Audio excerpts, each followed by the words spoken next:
Hey everybody, I'm Sean. I'm I always want to say Mr. B. I know. I'm with Mayfair Games. That's what I'm used to. Jesse was going to show us some of the cool things that he's helped us make a hand in some. Hey, yeah, that's right. First and foremost, Killer Bunnies. We brought Killer Bunnies back. This is the Jupiter variety. So what's going down with Killer Bunnies here is this is Killer Bunnies in space. So this is all your fun sci-fi tropes. So if you like Star Wars, Star Trek, Killer Bunnies for you.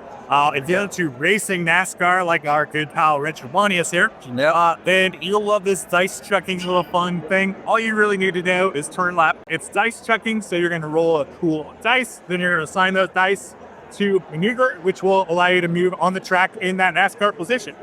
We just came out with a new expansion for it, adds crew chiefs and a new rule book. So super cool. Next up in our lineup is one of my fan favorites. This was one of my first games purchased with my own real money in my own real life. 15-year-old lawn mowing kid. Bought some nuclear war. Got to meet Rick Nemus while he was still with us. An amazing person. And I love that we get to carry the torch for nuclear war. It's the 50th. It'll be the 60th anniversary next year. Yeah, wow. And we've got an expansion coming out next year, which takes weapons of mass destruction, the card game, the collectible stuff, all the promos Rick ever did, and we put them all in one box because they were incredibly hard to find. And then we'll be doing escalation and proliferation soon because we got to have them all, right? Yeah. Next up would be Helionox. This is the third installment in Helionox. They're all standalone. This one kind of feels more like a legacy game. So I've got episode 1 set up there. Yeah. The idea is you crack it open, you throw out all the different cards from it, and you play it through. It teaches you the game as you go, and then it ratchets up the intensity and experience. When you're done, you put those away, and you start with the next level. This is the Kickstarter version, so it's got all the little prints of all the heroes in there, full-size prints, which is kind of nice. Oh, yeah. And then there's multiple planets, locations, dice. It's a deck drafting game. So in the Dominion kind of a realm, super fun. We're really excited about this one. Brand new release for us. Next up on the brand new release, Lords of Baseball. We're super stoked about this guy. A sports game that doesn't suck. Enough said, right? Plug, yeah. Think of it as I'm a baseball team manager. So I'm trying to improve my field. I'm trying to upgrade some bleachers, put some concessions in to earn some money so I can go hire those star players to help me win the games. Yeah. The games themselves are played over a card flick. You roll some dice, you compare your team's strength to the other team's strength. And then, much like a series, you go, hey, we played a 12-game series. You won 6, I won 6. Let's split the series. We add up all of our wins throughout the year. Whoever built the better team, historically and theoretically, will get more wins. Yeah. So that's kind of the gist of that. It's baseball in a box. Oh, yeah. Our good pal Richard Bunnies, actually. Pro tip, we're breaking here news person has made us a star player deck for this, so we're gonna be doing that next year. So it'd be pretty cool. He basically bought the game unbeknownst to us, big fan of it, was playing it. We have stars in the game, but the stars just, when you drop them, you put them in your team and they give you a star power, which just increases your overall power. He went and, in true Richard way, wrote and made powers for all the star players. That's Richard. And then he goes, hey, check out all these powers, and we went, they're amazing. Can we just make this deck? And absolutely. So we're going to do it. There it is. Next up is our Dungeon Crawl, Dragon's Den. This is our homage to a really old game called Magic Realm way back in the day. And the idea is you're an adventurer, you're plopped down in the middle of nowhere, and basically going around exploring catacombs and caves and things like that, looking for treasure, man, fortune, all that good stuff. What we like to call it is an RPG in a box. So one person can dungeon master, but they can also run around and adventure with you. You can work together. You can fight each other. Somebody's got some really cool plate mail and you want it, go find them and take it. Right. And you're never out of the game. If you die, it's like, you come back, make another character and start adventuring. We added an adventure log as well, so you can keep track of the progress and pick up and keep going as you go. This core set already has like 2 expansions in it right out the gate. And then we got a new one coming in January. So, awesome. Super excited. Lots of stuff. Next up will be our Pythagoras line. So these are our partners from Portugal, Spain area. I was going to say, these look new to me. Spanking new. So this was released just at Essen. This is Asian Tigers. Asian Tigers we've got out here on the table. Oh, okay. Concept of Asian Tigers is this was their industrial revolution in the 50s and 60s. These were the 4 emerging markets in the Ocean Pacific, right? So Hong Kong and South Korea, those kind of guys. And what you're doing on your player board, everybody has their own pieces, and what you're trying to do is remove them from your player board, invest them into one of the 4 Asian tiger areas, and as those areas emerge, you're going to get victory points for doing so. You're also going to get rewarded as you take the pieces off of the board, because like over here, once you get 2 off, then you're going to get the rewards of what's here. So it's like a heavy economic game kind of wrapped in a pretty fun little thing. But it's attainable. It's got a nice learning curve. It's not too overbearing like a Through the Ages, where you really gotta take a math test to figure out if you really get into it. But your first game, you're probably not going to do the best. But about halfway through, this is really going to click on you, and you're going to go, "Oh, I'd play this totally differently next time." And that's where the game really You back. Yeah. Celtae was the first game we picked up from their line. We're really excited about this one.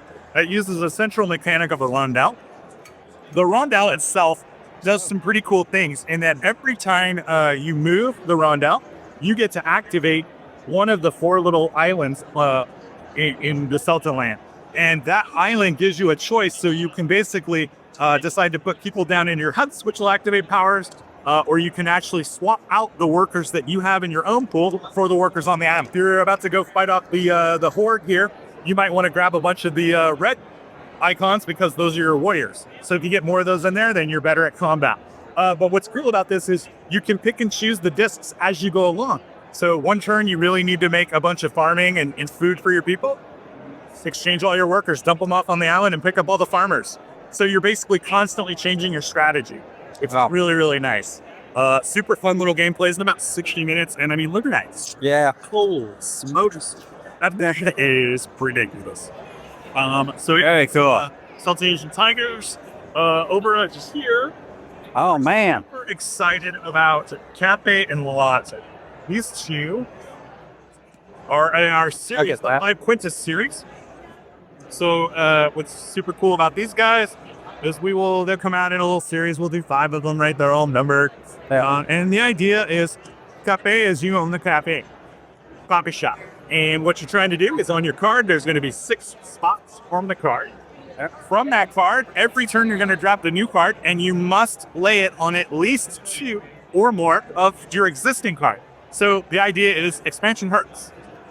Because every square on that card for you is crucial to your cafe workers.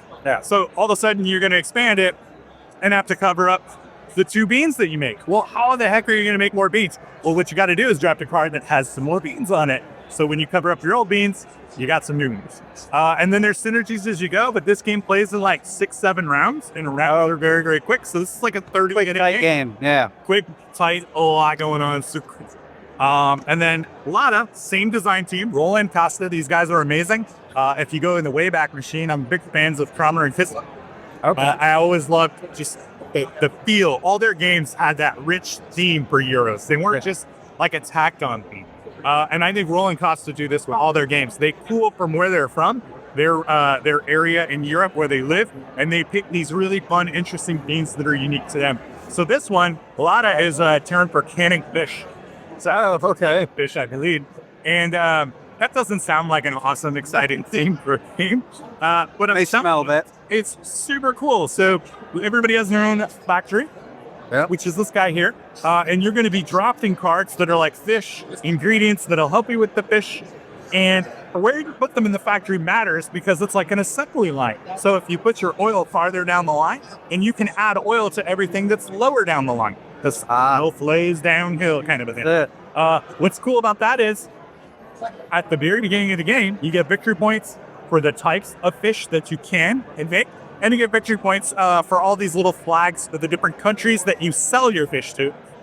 And that's it. But there's a third phase in the game where you can actually draft new victory point conditions based on how you started to build your factory.